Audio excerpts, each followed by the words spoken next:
حضرت سلیمان علیہ السلام کی بادشاہت ایک عظیم اور مثالی حکمرانی کی علامت تھی۔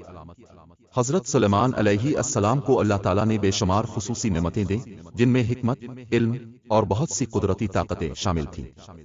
حضرت سلیمان کی بادشاہت نہ صرف انسانوں پر بلکہ جنات، پرندوں اور جانوروں پر بھی حکمرانی کرتی تھی۔ حضرت سلیمان علیہ السلام کی بادشاہت کی خصوصیات: ایک، علم و حکمت۔ حضرت سلیمان علیہ السلام کو اللہ کی طرف سے بہت بڑی حکمت اور علم عطا ہوا تھا۔ ان کی فیصلہ سازی اور عدل و انصاف کی مثال دی جاتی ہے۔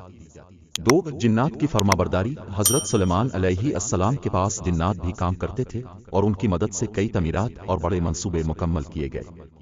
جنات ان کے حکم پر کام کرتے اور ان کی طاقت میں اضافہ ہوتا۔ تین، پرندوں کی زبان۔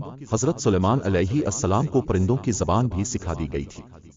اس کا ایک مشہور واقعہ ہدہد کے متعلق ہے، جس نے حضرت سلیمان کو بلقیس کے ملک کی خبریں پہنچائیں۔